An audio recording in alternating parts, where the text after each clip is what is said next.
Hello, welcome to Careers in the Spotlight with Founders for Schools. We're running these sessions all day today to celebrate National Careers Week. Our guest speakers joining us today are going to share with us their career story, in particular, how they use maths in their careers. And they will then answer any questions that you might have. My name's Louise. I'm going to be running this session. Please, to the audience at home, ensure that your audio and video is turned off, and you can ask as many questions as you like using the chat function, and we will then put them to our speakers. We're recording this session and it will be available on our YouTube channel and on our Founders for Schools website. So sit back, enjoy the presentations, and we really hope that this helps you to make informed decisions about your future career by hearing from real people who use maths in their career every single day.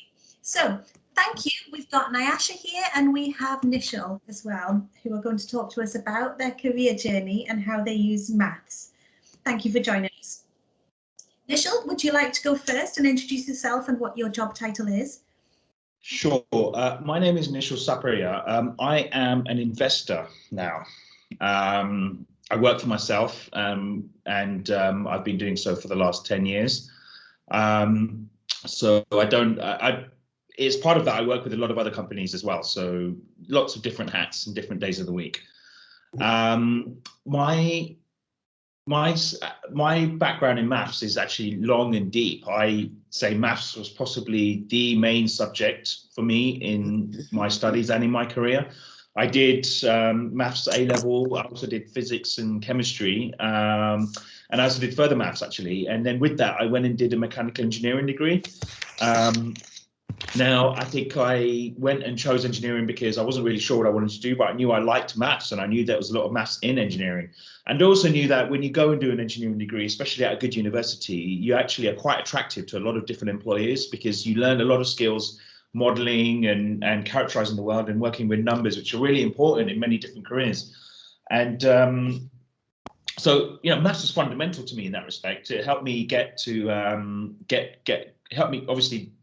Focusing on maths helped me graduate, and then throughout my career, it's been really important. I started my career in finance actually. So after I graduated, I decided engineering wasn't right for me. Various reasons I won't go into now, but I knew I liked maths and I like numbers, and in particular, it's very clear that in financial markets and in finance today, maths is just without it, you can't go anywhere, right? It's just simple as that, really.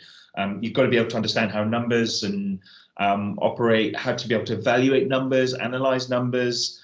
And in particular, I mean, if you look at people who are investing in especially things like the stock market today, I mean, numbers is at the core of how they make decisions in terms of what to invest in, how they manage their risk, how they make sure they don't lose too much money as well.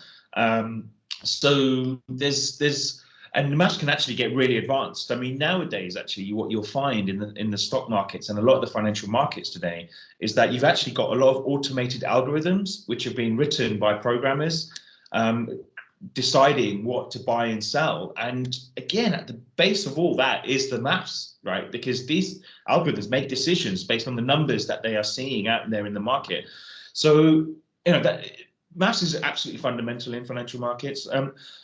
I started my career in finance, and then after about 3-4 years, I got on board with a few guys who were starting a business within financial markets around credit derivatives, which I won't bore you with what that is, but suffice to say, again, numbers was really important. We were a data business, and all the data that we had that was valuable was, again, numbers. Right, so we would get a lot of data every day. We'd have to do a lot of mathematical operations on it to analyze it and clean it, and then we would redistribute it back to our clients. And you know, the mathematical skills in the company were really important for that. I spent about a decade there, and throughout my time there, I wore many different hats. I mean, there was times when I was just maybe spending a lot of time in spreadsheets, right? And then there was other times when I was maybe programming, but I did a lot of I became much more client facing over time and became one of the people who's building new businesses. And again, I mean, numbers are just really fundamental. Even though obviously we were doing finance, finance businesses, I was now starting to delegate some of the maths to other people. But in terms of deciding what businesses we go and what we go and do, looking at the revenue numbers and things like that, again, maths just again becomes really important to make those decisions. After I left market in 2011, since then I've tried another business. I did a beach search engine, and I learned to program a bit more to do that. So again, you know, maths is at the heart of all programming, and it's very satisfying actually. I think programming is like art, because you basically, I'm not a very good drawer, but I would type in some code and I'd create something. So it's another way of actually being a creative person. And like I said, maths is really important to that. And nowadays, I mean, throughout the whole time in the last decade since I left market, I've been investing in a variety of different things. I invest in property, I invest in the stock market, I invest in startups. And again, the numbers are really important. I mean, at the end of the day, if I don't know how much money I'm making, I can't really make good decisions on what I should invest in next. So I feel like without maths, my career would just not be where it was, right? And, you know, I mean, I've talked about a lot of the good things in my career. I mean, like that beach search engine company failed, actually, right? But I would say it wasn't the maths which made it fail, luckily. It was, unfortunately, just like a lot of startups, sometimes it's not going to work. They're all experiments, and you never know. So, yeah, no, I think maths has played a very critical role in my career. I still enjoy doing it to this day. I enjoy programming for fun. I've taught myself how to code artificial intelligence algorithms, and I think it's you know, when you go and write a program and you put some numbers in and you get these results and you realize, wow, I mean, look at the things it can calculate and understand. And I mean, if you actually look at maths and artificial intelligence today, I'm sure you've heard a lot about AI and how it's helping to predict whether someone might be developing cancer. It's helping to predict who may like your movies that you might be making. In all kinds of areas, it's widely used in financial markets. Again, it's another very important skill set is maths within that. So, you know, I mean, that's hopefully gives you an insight into. I mean, I'm lucky now because I've been able to do okay in a way that has allowed me to lead an independent life, and I can pick and choose what I do. And without maths, I just wouldn't have got here. It's just simple as that. Now, I'm aware also at the same time, I mean, I enjoy maths. Not everyone enjoys maths, right? It's a bit more challenging if you know, you realize maths is very important, but you might not enjoy it that much. I mean, to be fair, there's lots of things in my career I've not enjoyed. But I try and be aware of where I still need to make sure I'm good at something, which is going to be really important to me, and try and make an effort at it. And so I think even if you don't like maths, I think the awareness of having good awareness of how much it can help you in your career is really useful. And hopefully, you know, this talk will give you a bit of insight into that. So, wow, thank you so much. What a journey! And maths has been sort of central to your journey the whole way through, from enjoying it as a subject at school to going into engineering for lots of reasons. And then you talked about, you boiled it down, didn't you, to the numbers tell you whether it's worth investing in something or not, or whether it's time to sell it, or what the risk is. absolutely. Whether you're going to lose money. And then you've talked about using maths to be creative as well. So so many ways maths plays such a big part in your life. Before we go on to Nyasha, I want to ask you, when you were at school enjoying maths, did you for a second think that you would be creating startups and teaching yourself coding? Did you have a plan? You know, it's really funny. I don't think I really did so much. When I was at school, I think it's hard to relate to what you might do in your career in the future sometimes when you're in school, because it feels a bit remote, it feels a bit distant, it's a different world out there, right? But I knew that, I knew that if I did well in my studies, then what I really wanted, if I didn't know what I wanted to do, what was important to me was to be able to put myself in a position where at least I would have options, so that when I do come to making a decision, I can, I'm in a good position. And to do that, only way to do that was to, especially then, was to make sure I did well in my studies, right? So the answer to your question, though, is no, I did not know what I wanted to do. Yeah, thank you. But as you say, you put yourself in a good position. You knew that an engineering degree was going to give you a lot of options. Brilliant. Yeah. Thank you. Nyasha, welcome. Thank you for joining us. Nyasha is joining us from Chubb, and you've already featured on our digital platform earlier in the year, haven't you? Yeah. So can you tell the people at home, please, what your job title is and what that means? Okay, so I work for Chubb Insurance, which is a global US based insurance company, so a very, very big company. And my job title, so I'm now a reinsurance pricing and reserving actuary. So, I mean, last year when I did this video, I was working in reserving. So I've actually moved on to a different area, a different part of the business. So what does that mean? So I guess the easiest way to explain reinsurance is it's insurance for insurance companies. So, for example, you can imagine some of the big insurance companies in this, in this country, they would come to us to give them protection for their business. And there's various reasons why they do that. Usually it's capital reasons. They also want to make sure that, when they release their results, they can have, smoother results. They're able to pay dividends in a slightly more consistent way. So that's the reason why we've got reinsurance. So my role now is really dealing with a lot of, big clients and working on lots of big deals.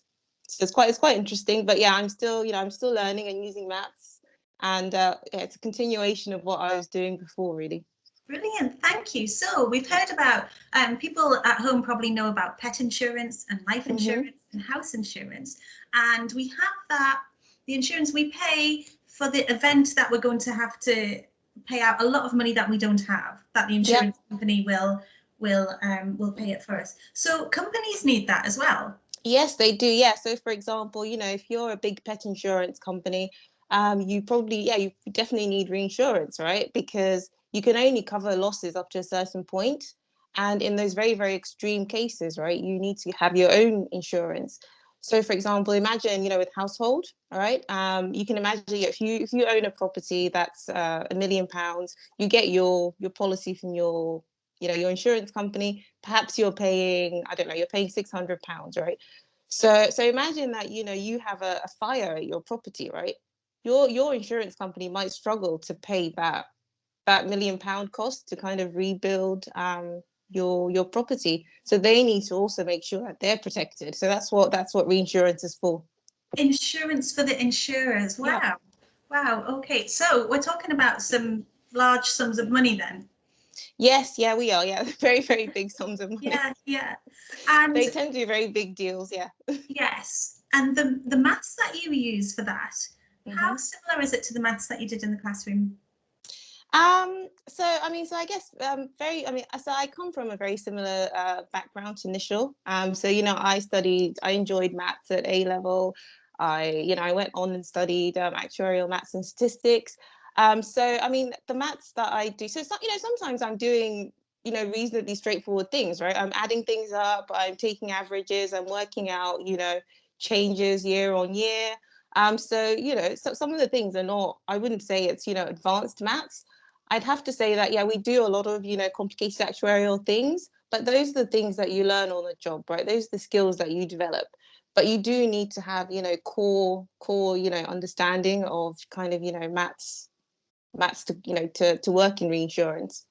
Oh, right. Thanks. Yeah. So there's actually things that you would learn on the job that you wouldn't Yes, of course. Yeah. learn. Yeah. Okay. I think I would say that about any job, right? There's things that you learn about the business, specific things about, how to price different types of insurance, be it, motor or household or, the big properties or, that kind of stuff. So there's definitely specific knowledge that is gained. Yes. Yeah. Because we've just had a question come through.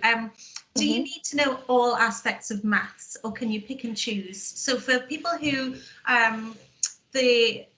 if the maths is more challenging in some areas, or if the people think I prefer, you mentioned statistics, so somebody might prefer statistics but not another area, what would you say? Do you need to know it all? No, I don't think you need to know it all. I mean, basically, no one knows it all. I think whenever you go into any role, you don't know it all.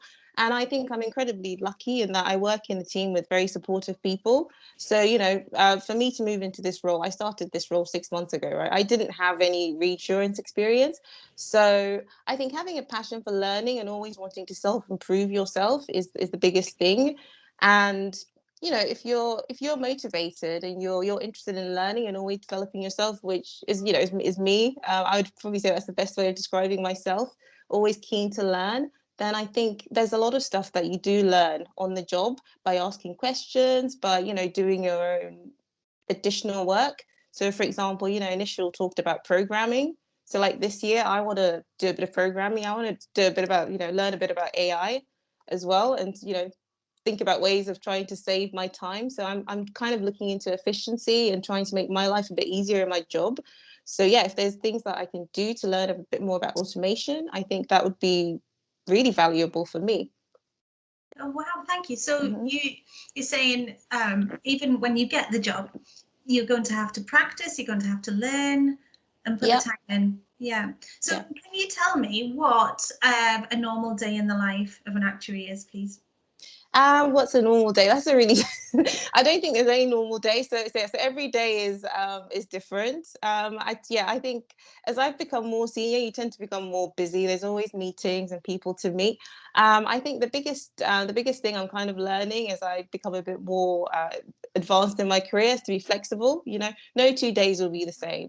So yes, I might have lots of meetings planned and kind of a key schedule, but someone might ask me for help with something, and I have to figure out how to kind of fit that in. So I think no 2 days are the same. I would say that my work is very variable. It changes, which keeps it interesting for me. So I like to do different things. I like to keep my mind ticking and sort of thinking about different things. um, but yeah, in terms of kind of working hours, I think I have very good working hours, and also the working from home as well. I think that's quite good. So we tend to do very sort of normal hours, which I think is a good thing about this career. Oh, thank you. Thank you. And Mm. Nishal, it sounds like there isn't such a thing as a normal day in your work either. What were your working hours like in your different jobs? You're on mute. You're on mute, Nishal.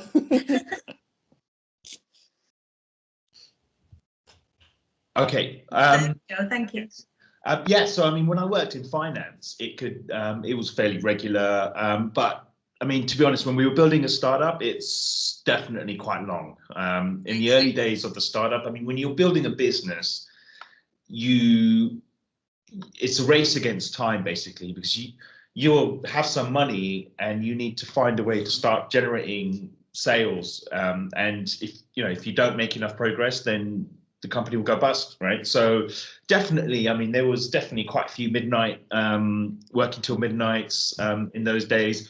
I mean, obviously that's not for everyone, but I think it was a good investment for me because it helped set me up to be able to do the things that I want to do after. Nowadays, after leaving, and I didn't have to work like that throughout the whole time I was there, right? I mean, that was, I'd say, much more so in the first couple of years. And I think, like Nyasha said, as you get more senior, your role evolves, right? And it's you're less the person who's expected to work till late. You're more the person telling someone else to work late, which is actually not that easy either, right? So it's never nice telling someone, oh, you got to work late tonight. But I mean, normally, hopefully, you have good people working with you, and they know when they just take the responsibility, right? Nowadays, it really varies. I mean, for the last 10 years, I mean, when I was doing the Beat search engine, that was pretty regular, again, normal working hours. But some days I may wake up, and I mean, today I woke up at 6 a.m. So I'm at the moment, especially during lockdown, I'm still an early riser. But getting up early, I get some exercise in. I find that helps, is really important for my brain to work well. And then I'm at my desk anywhere between 8 to 10 a.m. generally. I have a variety of calls, but some days, if I decide I want to read my book in the morning and I don't have anything that I need to get done, I can do that, right? But it's I think don't think. I mean, my life is, I've been lucky and I've had to work hard to get here. So it's to get here is it's not necessarily that easy, but yeah, I'm a very lucky person now. So fantastic, thank you. You've both mentioned computing and AI and automating search engines. So if somebody now is thinking, making a decision between maths and computing science, what would you suggest? I mean, I'm happy to go first if that's right, Nyasha. Go on. Yep. I think it depends on what stage you're at. Like, I mean, I think you're not making that decision in school, I don't imagine, because you probably have to keep doing maths. If you're talking about at A level, I think they're both actually quite complementary. But at degree level, then there's a very different slant, I think, right? Because computer science is obviously much more practical. Maths at degree level, from what I understand, I had quite a few friends who did maths at degree level, and they said that it's actually becomes a much more theoretical subject and much less, you don't actually work with numbers so much when you're doing a maths degree. It's much more you are actually trying to learn how to prove things from first principles, which is actually a very important skill set actually. But Okay. so it depends on what stage you're at, but I think they both go hand in hand. So Yeah. So I mean, so I studied actuarial maths and statistics, and one of the reasons I did that was because I wanted to do something that had practical element in it. So I didn't want to just study maths on its own. I wanted to actually understand what I could do with the maths, you know. So I wanted to become an actuary. I wanted to understand what actuaries did. So that was actually quite good because I did a combination of things. So I did have to learn, obviously, the pure maths proving things aspects of it, but also just the theoretical, you know, the theoretical, like how would you actually use maths in a real job. So that was quite good. So I think, you know, of course that maybe gives you that is a very good opportunity. I know that with some degrees you can also do some, you know, sandwich placements as well, and you can get a chance to go and work for a business, and kind of, you know, understand how to use what you're learning at university. So I think that's quite good. um, I mean, in terms of proving, I mean, I think it's actually a very important skill because, you know, if you think so, for me personally, I've never been the kind of person that remembers like lots of formulas. I always like to learn and understand things from first principles. So really, you know, understanding how to prove things can sometimes save you time. So for example, you know, when I was doing the actuarial exams, there's so many formulas, right? That no, you know, no normal person's ever gonna remember all those formulas. So actually learning how to prove things and, you know, understand what's going on is actually quite an important skill. I'd agree with that very much, and I'd actually suggest that one of the benefits from that mindset when you have to go to these first principles is that you learn not to take things at face value. Right? And when people tell you things, your mind becomes questioning. You're thinking deeper about it, and you're less likely to. And those are the people who actually are changing things in the world because they're not just accepting things as they are. I mean, just one other thing I should add: if you want to become a programmer, I don't know if you need to do a computer science degree. Right. I think nowadays, I mean, when in the world I see around me, so many people I know who are programmers didn't do a computer science degree. There's so many resources out there which you can learn for yourself. Code Academy, I think you can go and start coding for free. And I know in schools they're teaching that now as well. So yeah, don't feel like you necessarily have to make that choice. And I think choosing a subject doesn't necessarily mean you're committing to that as well. So yeah. Thank you for those insights. Do your companies that you work with or have worked with offer work experience at all? Do you want to go, Nyasha, first? Yes, yeah. So yeah, we do. I mean, so we've got, you know, we've got work experience opportunities. I think if you check on the company website, there's details on there on people to contact. And also, you know, we've got opportunities for, you know, for analysts, for junior people. And I think, you know, those are good opportunities. I did speak to our HR team about this because I obviously knew I was coming here, and you know, although we don't have like a kind of a structured sort of, you know, training scheme on the website, I do want to I guess, emphasize that with every job, right? Like, there's always opportunities internally, and there's always people that will support you with training. And a lot of companies, if you tell your manager, I really want to do this, are you able to support me, and you can present a business case and explain why, they can offer you those training opportunities. So I think that's always something to bear in mind with any kind of job that you look for, which is that there's always going to be lots of other opportunities in future, even if what you apply for to start off with may not necessarily come with lots of training, etc. Mm-hmm. I mean, in terms of where I'm at, most of the companies I deal with are startups, and they definitely hired students and people looking for work experience. I mean, at BeachFix, I was involved with a program which would place a student with me every 3 months, and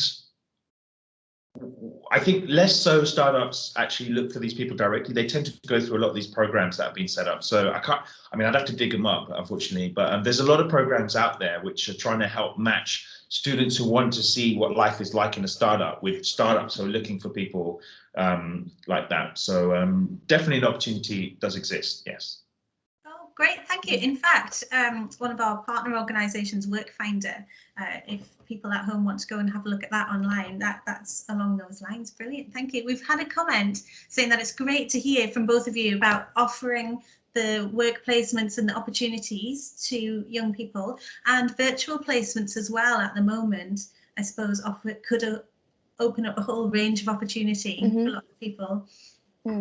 I mean, the other thing I would add is that, when you're looking for a role, like for me, for example, to get my first job, I had to send loads of applications. I think, you've got to persevere.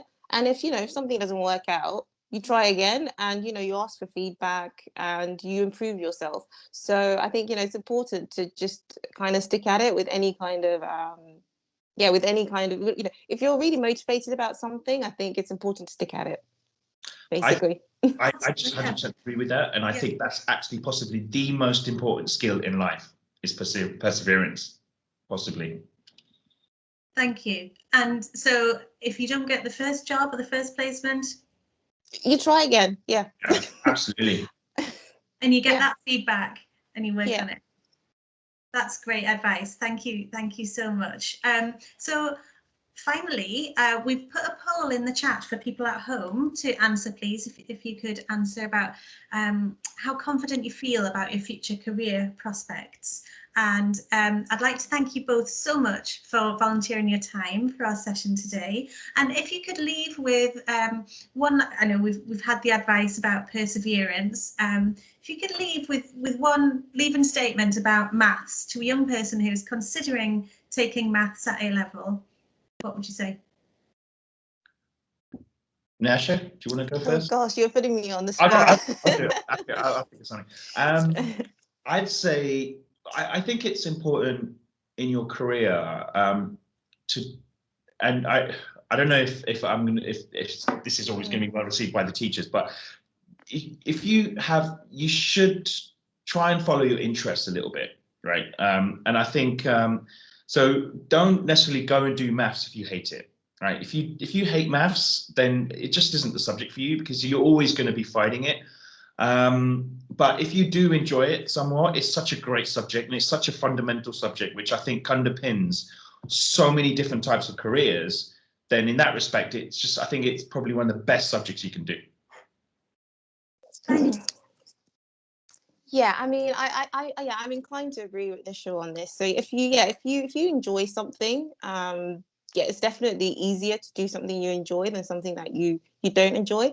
And then I guess the other thing I would say about studying maths at A level is that you'll gain a lot. You'll learn a lot of skills. You're taking yourself to a more advanced level. Whether you continue with it onwards or not, it doesn't matter. You're still going to learn lots of skills that will help you in future, and they'll help you if you go on to take on a degree, or if you go on to a role in an industry. So I think taking maths to a higher level is still is really good, but definitely do things that you enjoy, because it's easier to succeed at what you feel passionate about. Oh, thank you for that. So I just want to say one thing about doing what you enjoy. Just be aware there is lots of people who are trying to get into acting or art or careers where there's a lot of people who really enjoy it, like fashion. So often, if you do enjoy something like that, be aware it's going to be competitive as well, right? So often the things, unfortunately, that more enjoyable, more people want to do it. So yeah, that can be challenging. That's it. Thank you. And I suppose that comes down to exactly what you were talking about before, about using your maths to make those sort of statements about risk and probability and statistics. So maths can help people in their life decisions as well, about which insurance to take personally, or which advert to believe. Yeah. Which advert to believe, and news reports to analyze further as well. So I suppose maths can be so helpful in your career and in your life as well. Thank you so much, both of you.